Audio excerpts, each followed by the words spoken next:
Hey everyone, welcome back to another episode of Canadian Gamers. We haven't done one of these in a few weeks now. I think probably actually around a month. We're monsters. Indeed. I'm here with the luscious Steven. That's me. What in the hell was that? What? That's probably the water sign. I took my glass of water up and it made a bubbling sound, and that was it. Well, it was really humorous. It sounds like we were in a video game for a second there. That was really unique. Anyways, so what's new and exciting? Not much. Today is Good Friday. It's the only Friday of the year I actually have off, unlike you, which never work on a Friday. When do your Friday off starts? Like soon, right? Well, soon. Soon-ish. I think it's in June. In June, the bastard doesn't work for like... Yeah, well, wait a sec. Wait. Months. I'll tell you exactly. Let's see here. Here we go. You ready? Where's the PDF? We want... Oh, they haven't even put the new one up, the lazy sons of bees. Well, anyway, it's...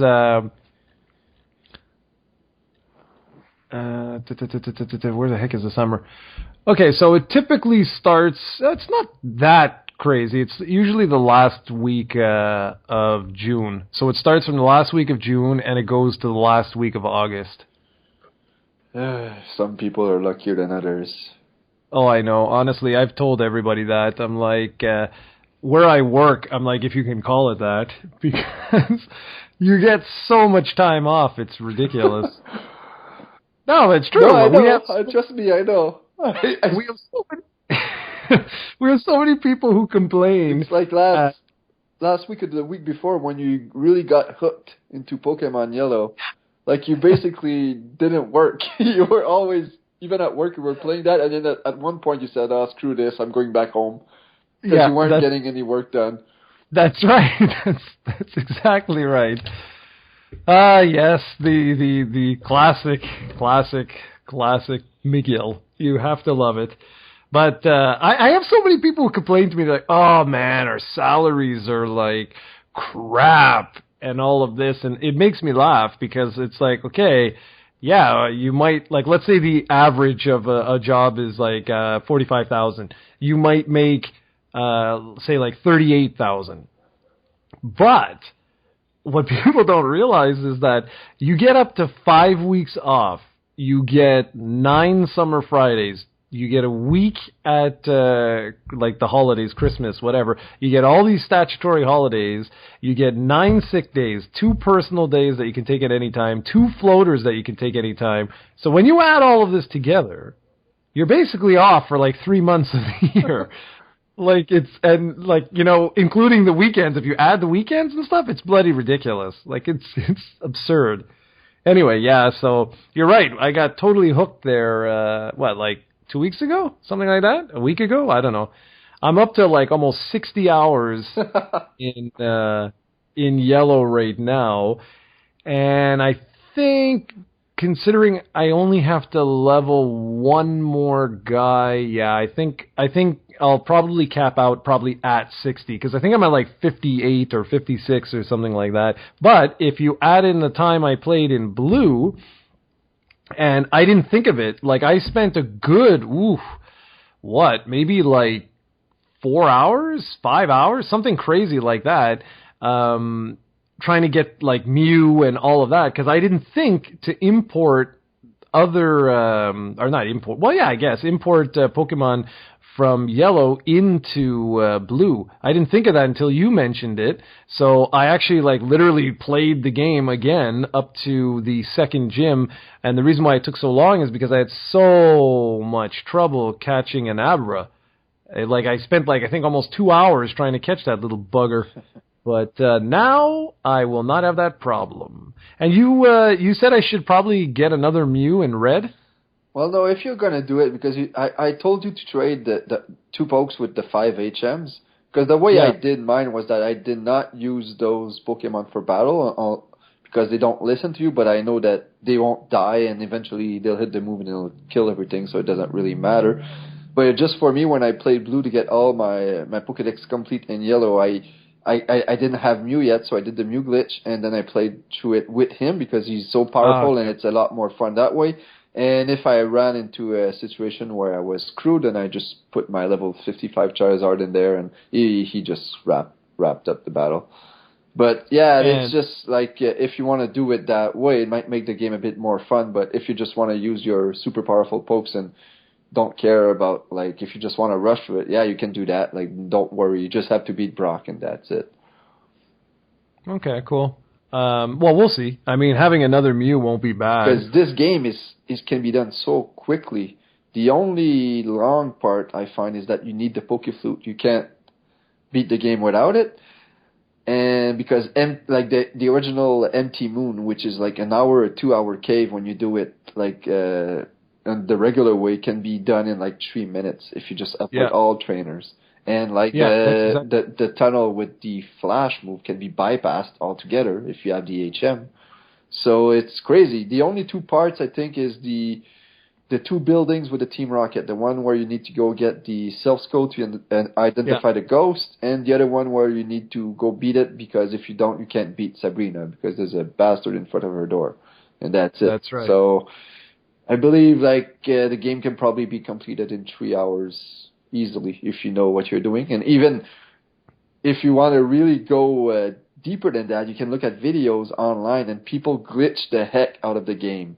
I've seen a video a week ago it was for charity, basically. A guy completed the game with all 151 Pokemon in 1 hour and 58 minutes.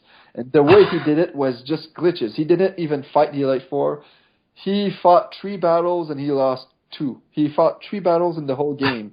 It's crazy, man. He's just going to the menus, and it looks like the Matrix if you look at it. It's so crazy how that game can be glitched. And those are all legit glitch. Like, he's not using Game Sharks or anything. He's actually playing on a Game Boy player on the GameCube. And he's doing all those glitches. You should look at it. It really opens your eyes on how I guess badly programmed this game was, because it's... Well, they're buggy then. Because they didn't have enough space to fit all that text and all that info in there, so they had to take shortcuts, I guess. And but like, the funny thing is, as a kid, I did not know about all of this. Like, the Mew glitch was discovered like 10 years after the original games. So there's tons of history there, but we're going a bit off topic here. I could probably talk about these games for like 3 hours with you, so we should probably move on. Damn it. That was our introduction.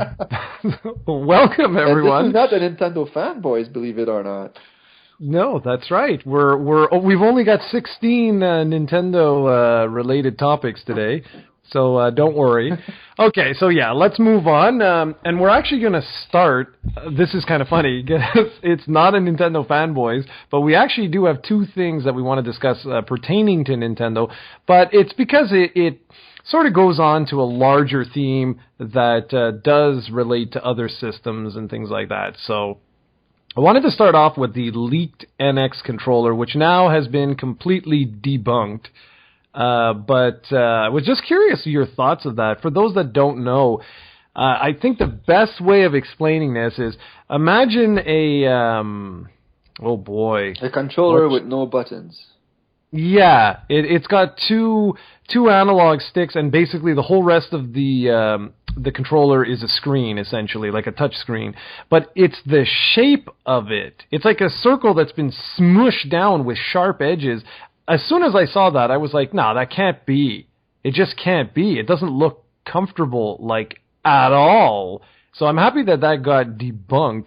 But I wanted just to talk a little bit about that, and then the larger sort of theme of what do you think Nintendo's going to do with this? Like, do you think they're going to continue down their very Apple-esque hardware? Like, for example, the 3DS, when that came out, or even the remodeled DS, that was clearly inspired by Apple products of the time, which were going for that sort of plastic...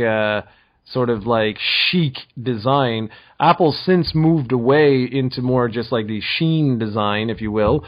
I'm wondering, what do you think Nintendo's going to do with that?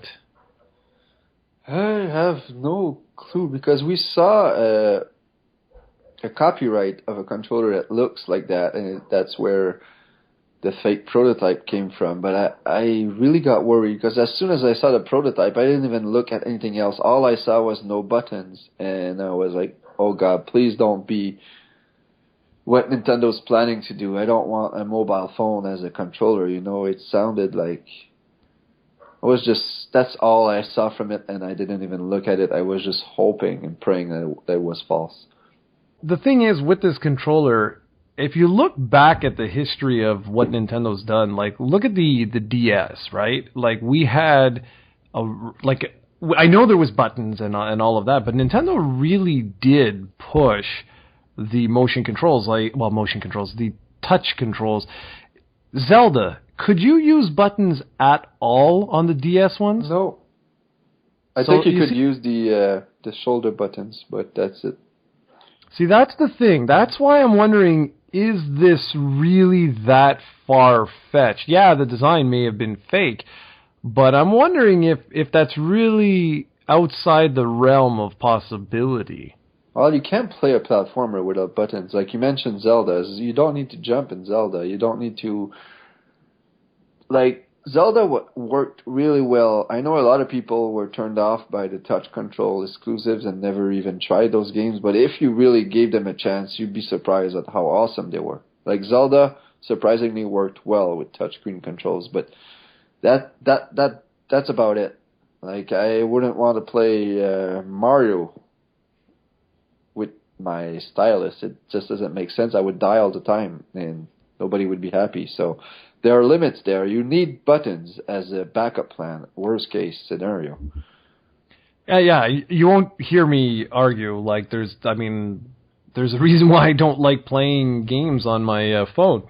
And even simple games, I find it gets annoying after a little while. I'm like, I want to have that tactile feedback, but I don't know, man. We'll see, but that's going to be really interesting. If they're ballsy enough to do something like that, I don't know.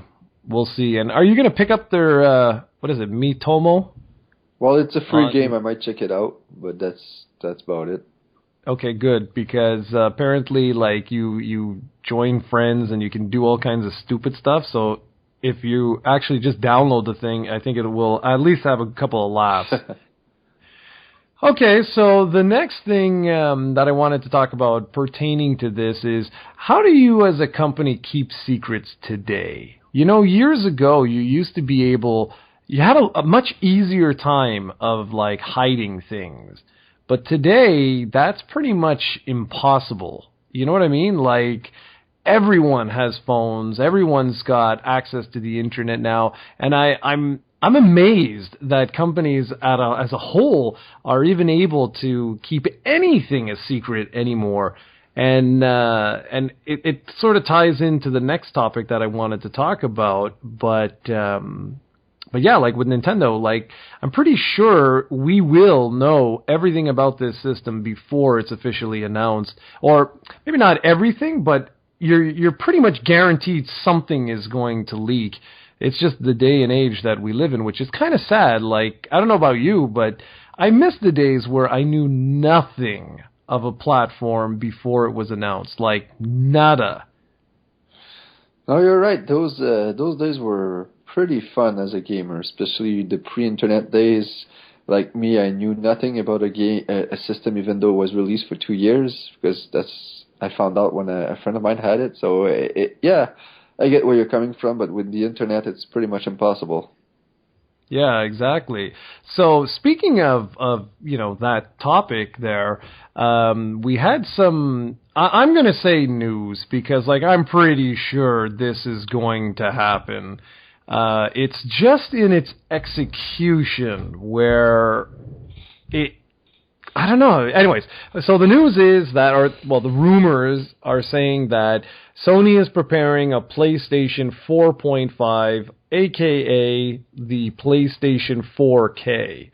Now, there's some stuff here that makes no sense that I want to get out of the way right away, because apparently it's going to have an increased or an improved graphics card. It's going to have an improved CPU on it that will allow the system to output 4K games and better virtual reality, which we'll talk about VR in our topic of the day, one of them. But right now I want to specifically talk about this PlayStation 4.5. And before I throw it over to you for your thoughts, I just wanted to say that the idea of a PlayStation 4K, in my mind, is not at all what the rumors are saying. Because the rumors don't seem to make much sense. If you know a lot or anything about PC gaming, you will know that right now, top of the line $8,000 computers are not always capable of displaying games in 4K. So this is where I have a problem right away. I have a problem right away because you're saying that they're going to release a PlayStation that will output games in 4K resolution. To that, I'm like, well, unless it's a $4,000 PlayStation 4, I don't see that being humanly possible. The PS4 right now can barely get 1080p games out. If you put an improved GPU and CPU in it, yeah, you may be able to hit 1080p all the time, but 4K all the time for games? I don't see that. Now, go ahead and tell me your thoughts, and then I'll tell you what I think this might be. Well, you threw a curveball at me there because I wasn't aware that this wasn't possible, because from what I've heard, it seems like these rumors are very, very solid. We're not sure if Sony's ever going to come out with this prototype, but it seems like they're planning on it. And this would be probably a first in the industry. Like, the new 3DS is probably the closest thing we've had to that. And that's what I want to compare it to, because the new 3DS only has one exclusive game, and it came like pretty much 4 years after the 3DS, so basically it came near the end of the system's life cycle. And now we're starting to see really more and more releases that run not just a bit better, but extremely better on the new 3DS. And that's what I'm afraid of. If something like this happens, it's basically gives you a middle finger. Everybody that bought a PlayStation 4 before are now screwed, because in a year or two, most games won't run. And heck, I've heard that there already are games right now released for the PlayStation 4 that don't run good. So imagine if there's another system. You're probably going to have to invest in the new system. So I hope this is not true. I don't think it works with PCs. It doesn't work with, I don't think it's a strategy that will work with consoles. I think you just need to stick to the tried and true formula. Every 5-6 year release a new console. That's about it. And if you want to release a slim PS4 in a year, that's fine. But I don't think you should make it so that people who already own your console can't have all the advantages of the new console. Okay, and guys, I may have exaggerated like $8,000 PC. That's going a little bit extreme there. But my point is that if they want to basically tack on, say, $100 to the price of the PlayStation 4, that's where I don't see... Like, you'd have to have quite a powerful machine to output 4K. That's the real thing that I'm getting, like, hooked up on here.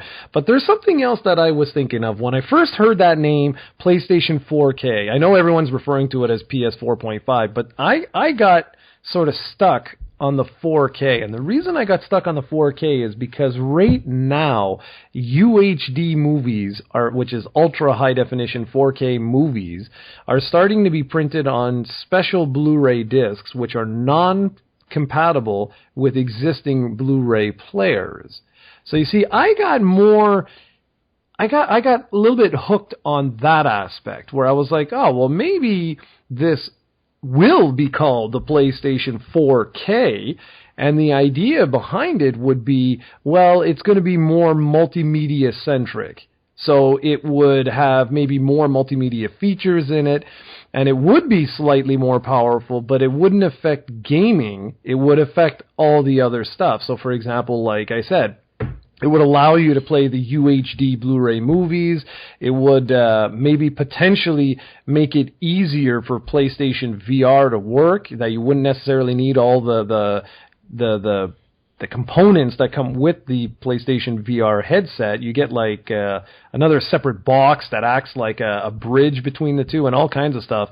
Maybe that PS4K, you just plug the damn thing in and away you go, or it's wireless or whatever. So I was thinking of it more like that. Now, if they do actually increase the CPU and the GPU, and let's say, okay, fine, maybe I'm totally wrong. It has been a little while since I've actually looked into this for the technology purposes.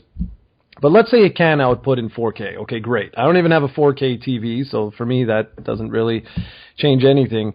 But it's like what you said, okay? I think you got into something very interesting there. Because with the 3DS and going into the new 3DS, what Nintendo was trying to do was essentially what phones have been doing for the last little while. And I get it. We have reached a point now where the traditional console and the traditional handheld gaming platforms are obsolete. If people want to argue with me, go ahead, leave a comment. But I really think we have moved way beyond that now. I think it's Moore's Law. Basically states that like technology is expanding exponentially now. It's evolving at a rate that is just unbelievable. If you take the latest iPhone release and you compare it to the original iPhone, what was it, 3 or whatever the hell it was called, the original one, well, I think it was just called iPhone. If you compare those products, it's like night and day. Like night and day, how powerful. And yeah, maybe it's been like, 6 years, 7 years, 10 years, whatever.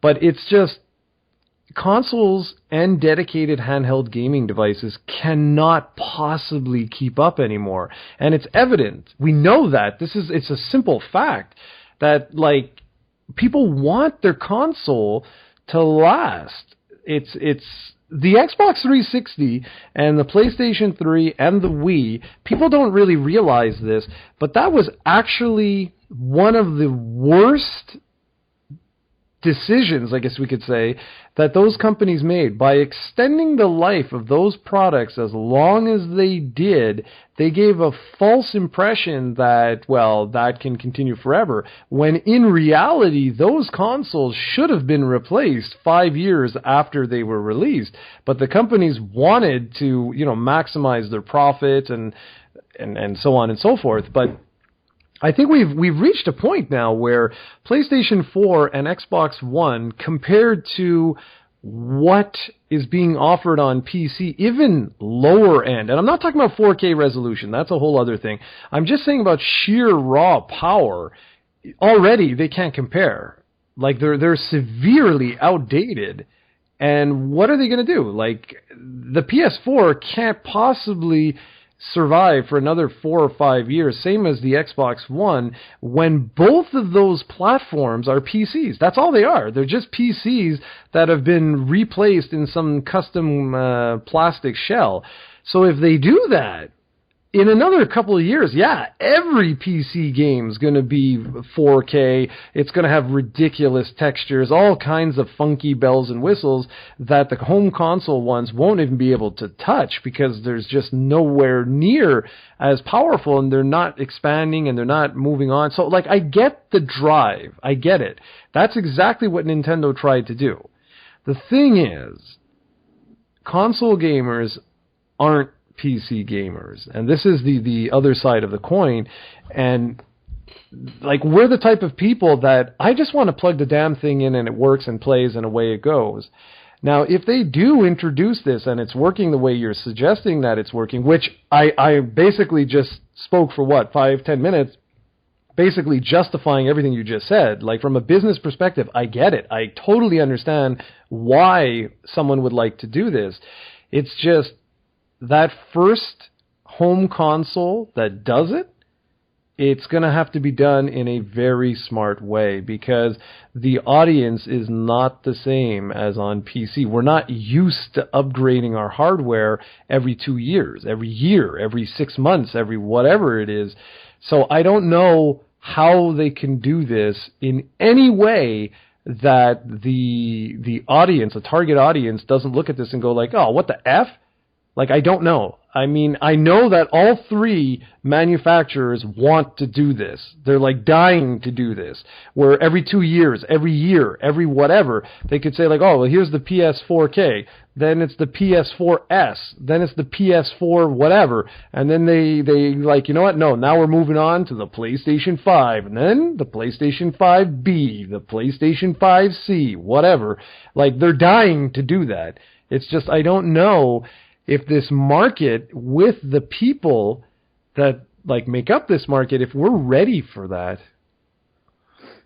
Well, there's no way. Like, you're comparing iPhones to systems. So how many iPhones are sold a year? Millions. Well, not exact numbers. Like, I'm pretty sure, like, people replace their iPhones every year. They don't care, but they won't replace their PlayStation every year. Like, for all the talk about how much the PlayStation 4 is selling well, and it is, it's on pace to outsell the PlayStation 2. Yeah. If you release a new PlayStation every year, it's not going to reach those same sales, and then you're going to lose money on software. So, and to go back to your point about PC being overpowered, like, that's the thing. Console gamers don't care about that. They don't. Exactly. So you don't need that stuff. I think you need to release your console, make as much money as you can, because eventually that console you're selling at maybe a small loss or maybe a small gain will then be a huge gain. So you're going to make money on your console and not only your software. And basically in 5 years you'll have a huge install base and you're going to print money. So I don't know what the good strategy is. I don't know if they really need to switch it. Probably they need to modify it, but coming up with upgrades I don't think is the right answer. So let's move on here, because I don't want it to take too much time on one subject, because I need to be gone by 1 o'clock. So we have 50 minutes left. How dare you? I know. Dare you? Okay, guys, but that's an interesting one. I would really like to hear what people have to say about that. Okay, so the next topic is very quickly, actually. I just wanted to just mention this. So the Coleco Chameleon now is officially dead. If you didn't watch my vlog, I'm telling you all right now, I have nothing else to say about this. I don't want to give these guys any more time in the spotlight, but basically Retro VGS, which is the company that was making the Coleco Chameleon, had 6 days, I think it was, to give Coleco, the company that owns the name Coleco, a working prototype. If the failure to do that, they would basically remove the Coleco brand from the Chameleon. And they obviously failed to do that. So both Coleco just said, okay, goodbye. And then Retro VGS disappeared from the face of the planet. They removed their website, their Facebook page, everything has been gone. So it is officially dead. Did Mike Kennedy ever give out a comment or a quote or something? Nothing. So nobody knows where he is right now. That's right. Perfect. So that should resume what the Coleco Chameleon was about. Yep, exactly. So the next thing and the last little bit of news that I've got is that it's kind of interesting, and I really wonder if this has more to do with sales than anything.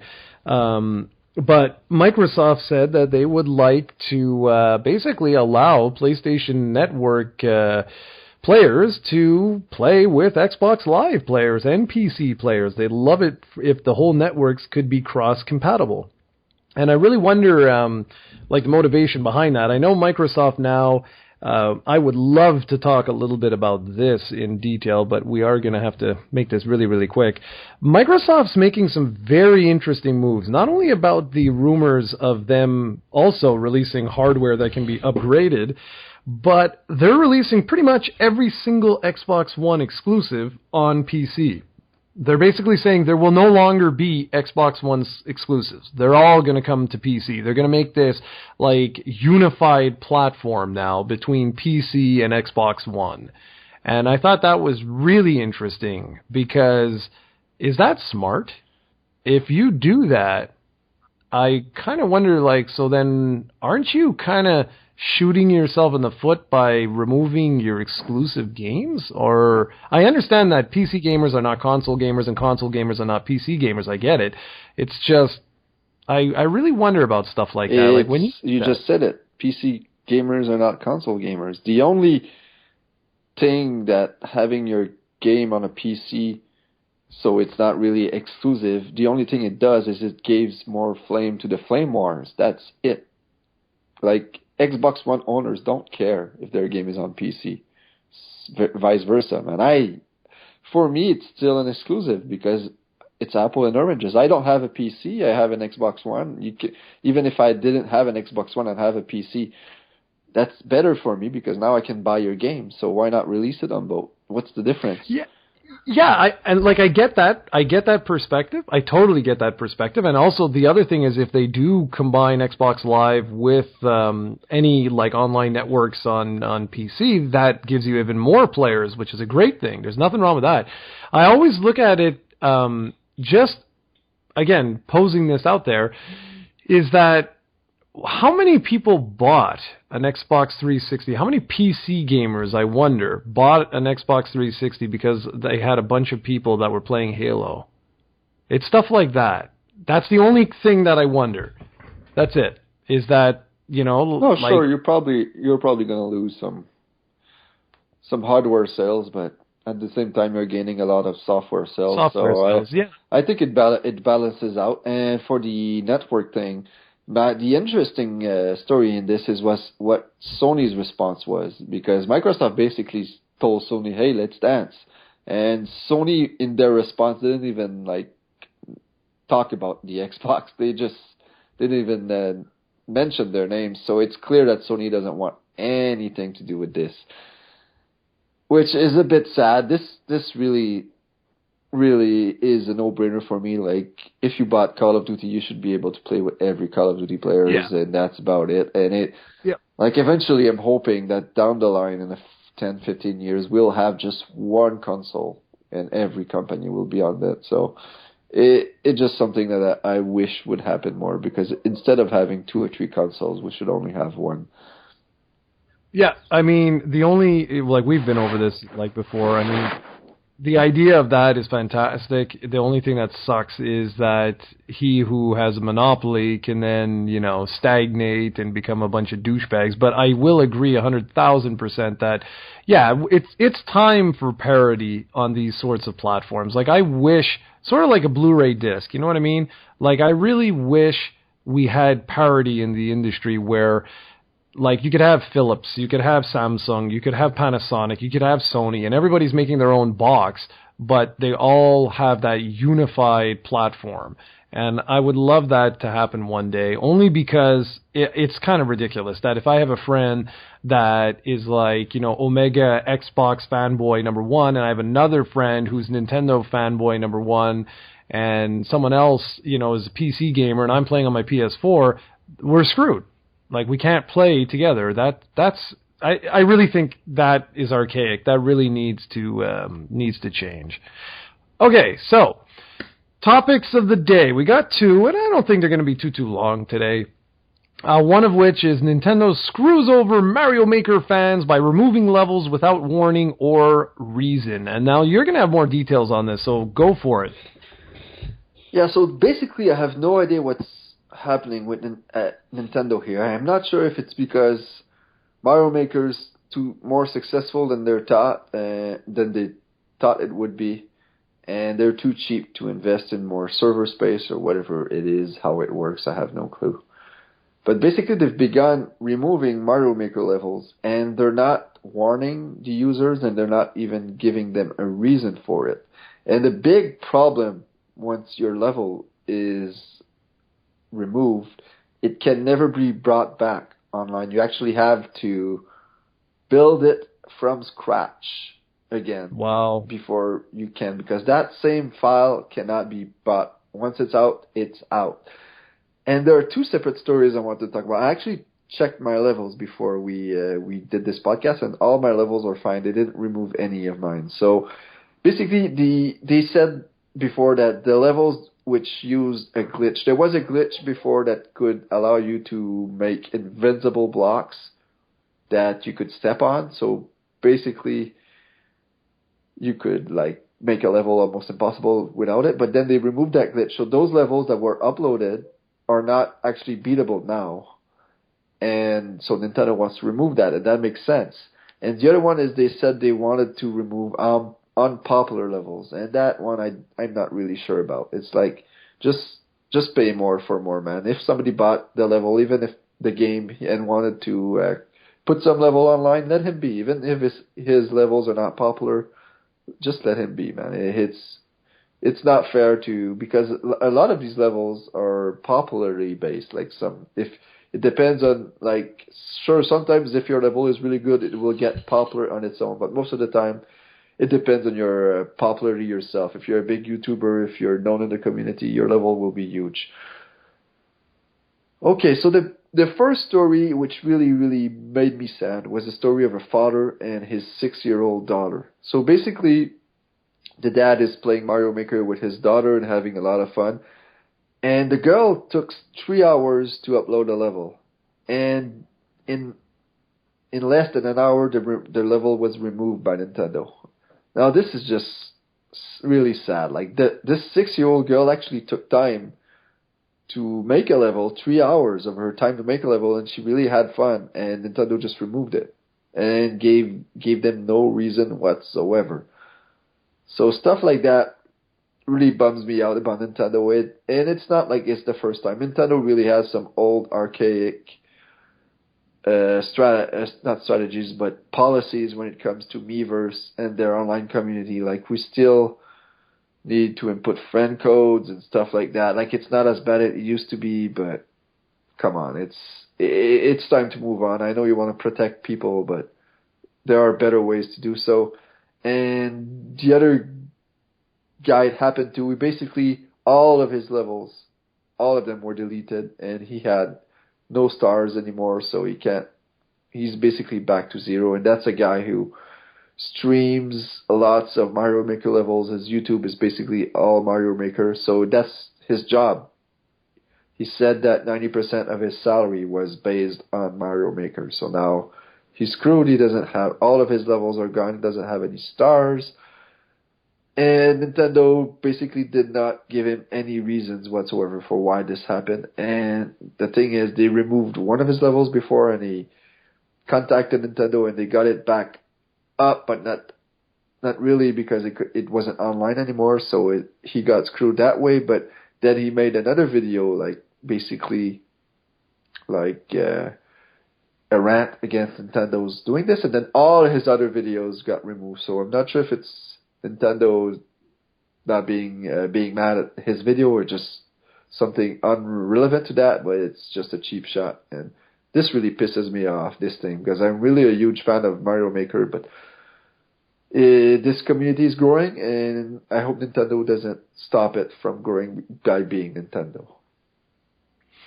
That's sad, man.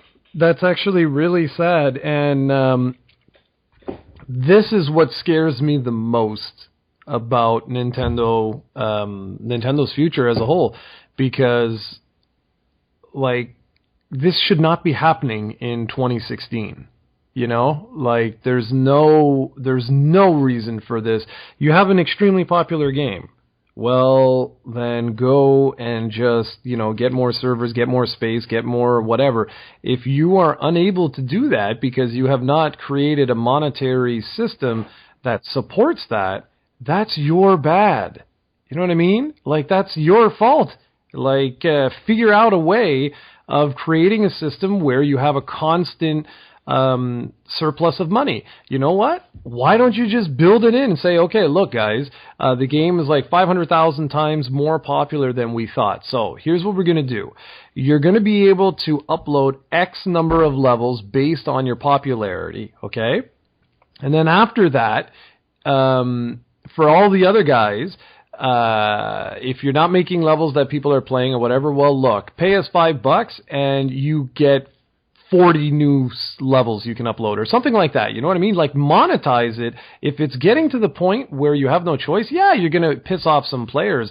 But if your community is growing and growing and growing and more and more and more people are getting in there, and you only have a one-time fee of that game disc, and that's what you're worried about, like, you don't have constant money coming in, then just monetize the damn thing so that, people pay a certain number of money for a certain number of slots, and it will be irrelevant to the ratings. So that 6-year-old or whatever, if the father wants to have, say, 100 levels online, that he can just pay a certain number of money and boom. And yeah, maybe that kind of sucks, but if it is a financial reason why they're doing this, then get with the times, because this is, that's really sad to hear stories like that. It's really sad. And hopefully your levels stick around. That would really suck, man. Yeah, it would, because some of these I've taken a long time to work on, but it's I can live with it. But man, removing a level of a 6-year-old girl, that's just, of course they did not know it was, but still. Yeah, but still, exactly, it's sad. For no reason. That's the problem. If there's people are spilling with coins profanities and stuff like that, I get it, but please give out a reason why it's getting removed. Yeah, that's sad, man. Well, that'll be interesting to follow up, and also this whole year is going to be fascinating for Nintendo, because I really, a lot of people are going to be judging them quite hard over the next little while. I mean, there was even rumors saying that the Wii U will stop production later this year, which was debunked, but still, I really wonder if that is true, and we'll see, because for those people, they have to be careful here.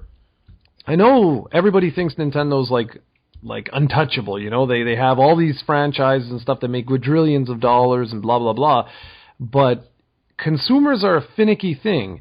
If we were really truly that, on board and everything was great and their franchises, yeah, they sell a lot and everything like that, but they sell a lot in relation to the systems that they're on. In other words, if they really were that big and huge and everything like that, then everyone would own a Wii U. That's the whole thing. That's what people don't seem to understand. It's just like the 3DS. The sales of the 3DS aren't as high as the DS. And they'll never be as high as the DS. And the next system that they release, will it be as high as the 3DS? I mean, we don't know. Nobody can tell the future. But they need to be careful here, especially with the Wii U, because that machine's only been out, 4 years now? 3 years? 4 years, yeah. Yeah, 4 years now. That's not that bad. But yeah, that's not too bad. 3 years is really bad. That's where your consumer base can get really pissed off. But anyways, whatever. Doing moves like this, it's stupid. Nintendo, get with the times. All right, the next topic we have is a funny one, and I actually had to check this out because I wanted to make sure we were comparing apples to apples here. So the topic is, does Sony hate Canadians? I want your perspective. Yeah, I actually checked it out too. First off, let's resume the news and talk about the news, because I wanted to talk about that after. Sony announced that the PlayStation VR will be released in October and will come out for $399 USD. It doesn't come bundled with the camera, which is needed. They've also announced a separate bundle that comes with a camera and move controllers for $499 USD. Yep. Now for the prices themselves, I'll let you talk about it. I want your opinion first. Okay, well, realistically, I'm a little perplexed with just one thing. Let's say it's $400 for the headset, okay? The headset requires the camera. I'm not understanding why they don't have two SKUs. Okay, I'm very perplexed by this, because the other SKU you mentioned, the $500 one, is for the launch bundle. So that's not actually a SKU. That's only going to be released in very limited quantities for a very short period of time. It comes with a physical disc of the game, of the one game that's free as a free download when you buy the headset alone. It comes with 2 Move controllers and the camera. Okay, so there's your $100. But there's no other SKU. This is the thing where I'm perplexed here, because why didn't they have the headset and then the headset and the camera? Their logic was, well, there's so many people who own the camera, and I know there are a lot of people that own the camera, because of my immediate friends, I'm the only one who doesn't own the camera. Well, at least locally here. And so, like, I can understand that, but I still say they should have had another SKU ready with, just $20 extra or something stupid like that came with the camera. Other than that, though, because the Move controllers are completely pointless, you don't need them. They're optional for every single game, so that, who cares? But price. So $400, really? That's a great deal. It is. I don't care what anyone says. That's a good price, because if you compare to the Oculus Rift or the HTC Vive, they're like double the cost, like way more expensive. And the thing is, you also need a very powerful PC to run those particular headsets. In this case, you need a PlayStation 4. And a PlayStation 4 is not comparable to a high-end PC. So ultimately, if you put the price of the PlayStation 4, the price of the headset, and the price of the camera together, it's still a very good deal. The thing is, what am I comparing it to? That's the thing. Like, it is a good deal in terms of money, just money. When you look at all the other options and you look at the PlayStation VR, you're like, wow, like that is a mainstream price. It's the price of the console. Like, of a console. That's not too shabby. But I know nothing of VR. Okay, I haven't looked into this like whatsoever. So I have nothing to base this comment on, because I don't know, like, is the PSVR supremely underpowered compared to the others? I don't know. Like, is it the same immersive experience? I don't know. But just looking at the price, I was actually pleasantly surprised by the price. Here's something else. Sony are selling these at a profit. Yeah. That's something there. That's really impressive. Like, I really, by what I've heard, these are sold out. The pre-orders are sold out everywhere. So it's looking good. Like, I'm really, really looking forward to PlayStation VR.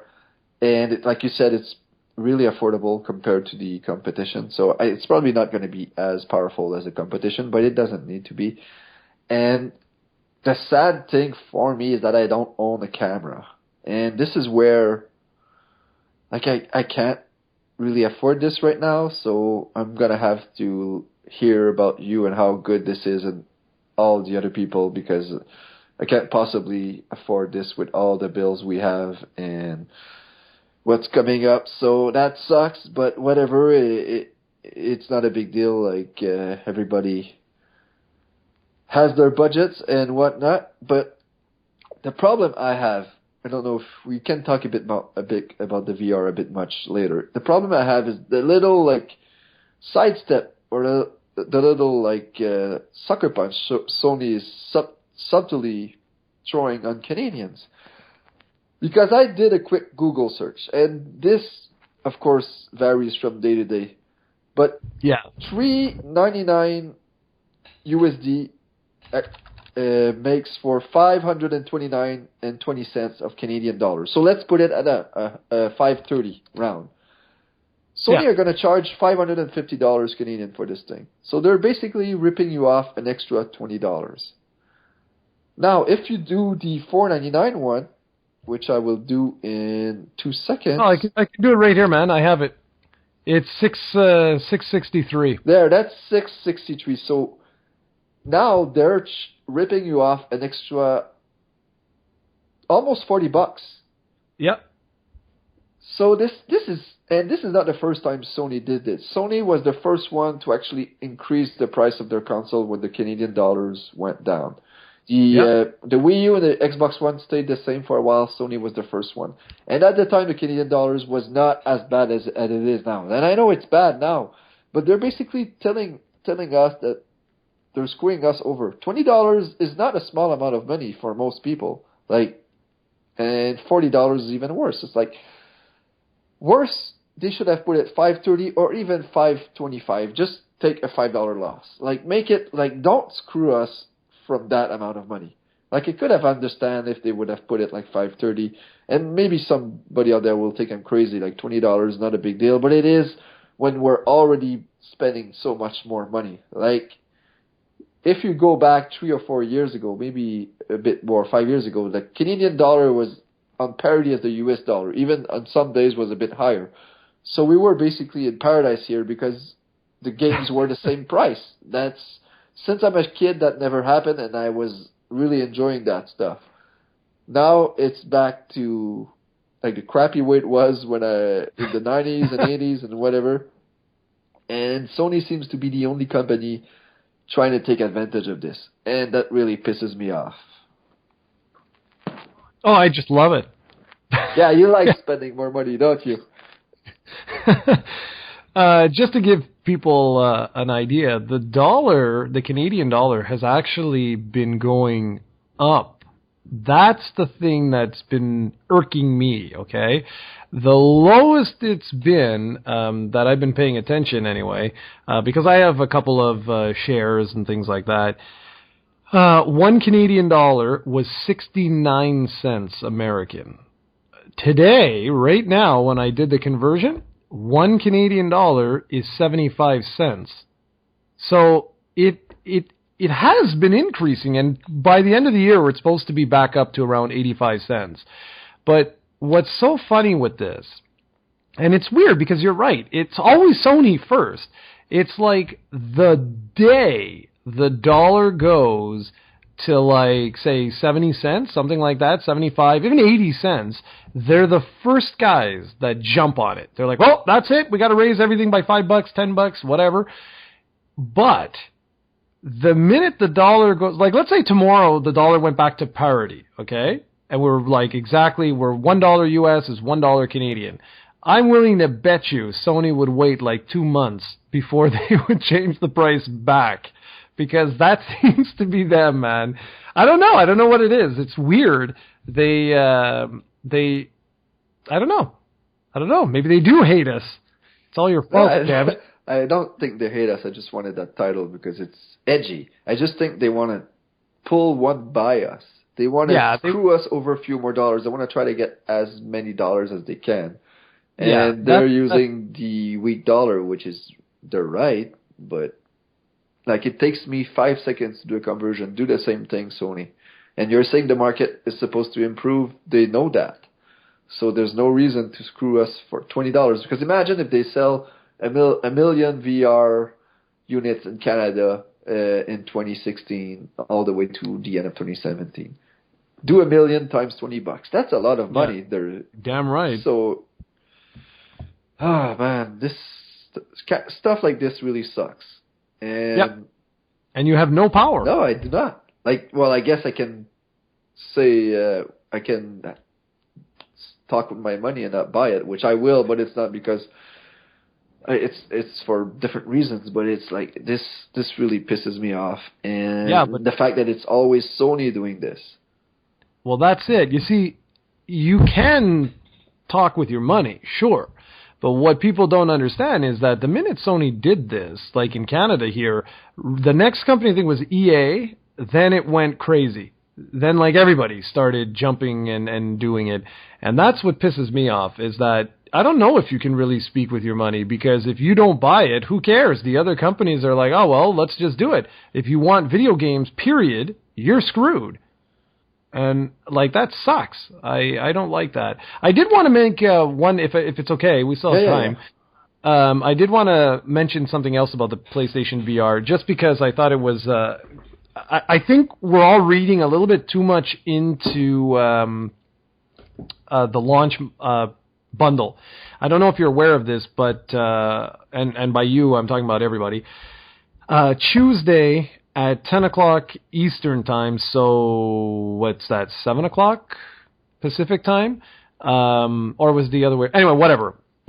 PlayStation VR launch bundles, the expensive one, the 700 Canadian, 500 US dollar one, was released on Amazon, Best Buy, all those sites, and it sold out, I guess in seconds, because when I went to look, it was already gone.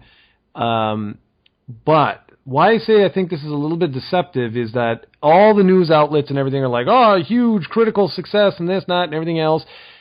But I read the fine print on Best Buy, Walmart, and Amazon, and they said, and it's rare that they do this, they usually say for launching a system, they say limited units available or something like that.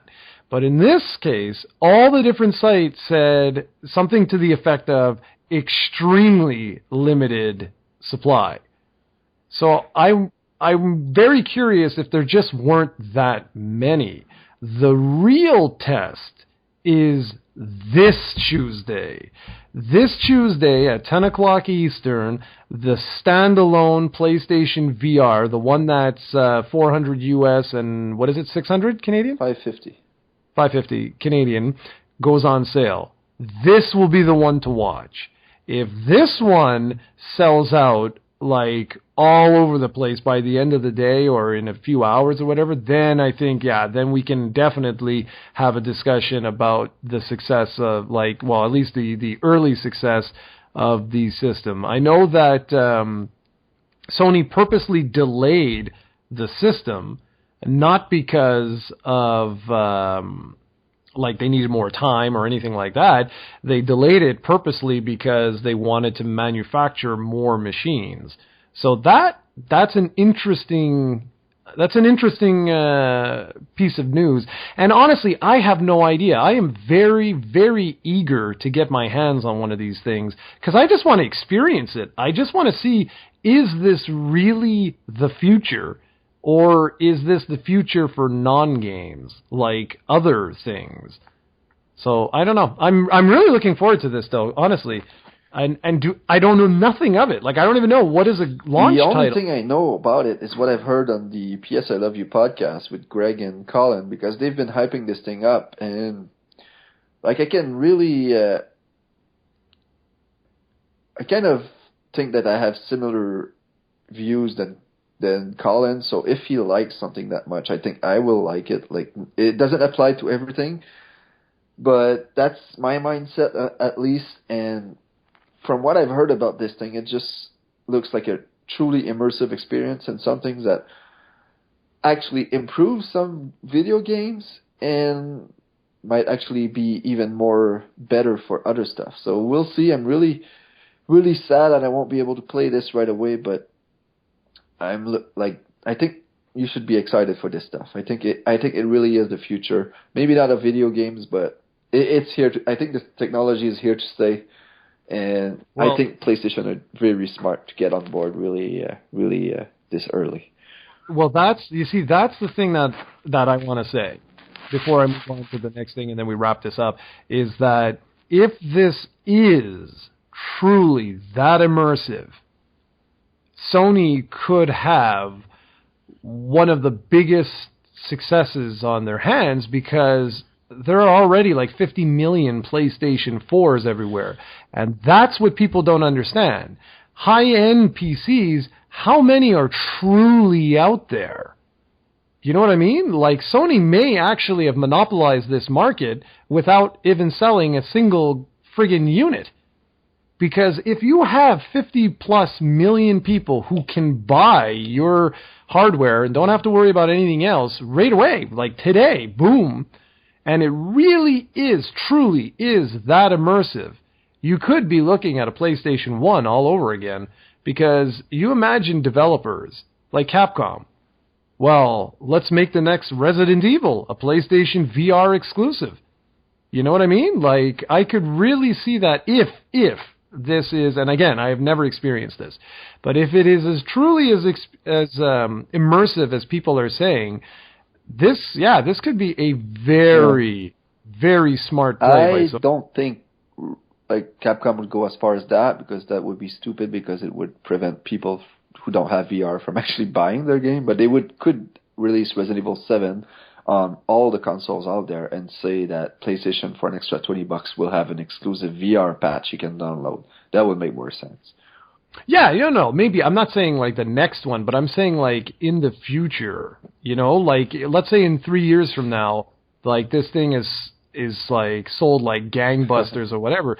Sony will have made inroads that no one else has made. Anyways, I just think this is going to be very interesting to follow this. This is going to be a damn kick-ass year, man. We've got a lot of stuff coming up this year that I'm really, really looking forward to paying attention to.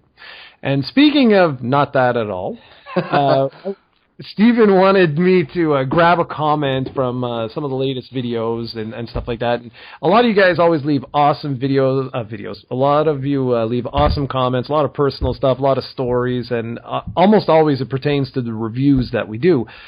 So I did a review of Pokemon Yellow, and to my 15-minute review of Pokemon Yellow, might I add. Yeah, why? That's one of your biggest review ever. It's funny, it comes from a Game Boy 8-bit game. I had a lot to say. No, I don't blame you, but it's just like coming from you who never played a Pokemon game and then making the longest review you ever did for Pokemon. Like, not even A Link to the Past is 15 minutes long, so it's crazy. It is crazy. I'm not denying anything.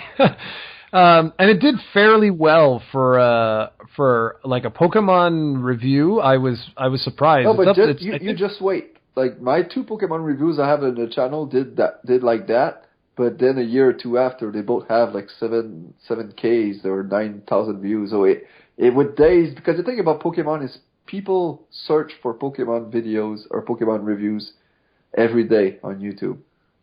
So that Yellow review you check back in a year and you'll see. It'll have 2 views, and they'll both be from you. Yeah. But anyway, so someone left. I didn't take the guy's name down. Epic failure. Okay, give me 1 second. I'm just going to get his name. If this would ever load. All right, here we go. Nate Cohen, he writes, I grew up with Pokemon, however, I never completely enjoyed the original generation. When I was able to hold a Game Boy and read complex sentences, Crystal was the hot newness, and I became obsessed with that. Today, after over 120 game completions, I actually logged them, I would say Pokemon Crystal is my favorite game of all time. I was a super fan in my childhood, spending hundreds of hours across all the games. I was the kid who had 1 DS but still bought Diamond, Pearl, and Platinum. I played every spin-off title and still do for the Mystery Dungeon series. I backtrack and played the original game sometime after enjoying Fire Red and Leaf Green in their heyday, but the original games felt a bit unrefined and lacking. I had no nostalgia for them since I grew up on Crystal. I have huge respect for the competitive scene. I never thought Pokemon was completely for kids. The metagame is deep and only gets deeper with each generation. I attempted to learn some serious starts in the 4th gen, which had a major mechanics overhaul, but even when I played Alpha Sapphire last year, I simply brute forced my way through the main story with my favorite Pokemon, just like I used to do when I was a kid.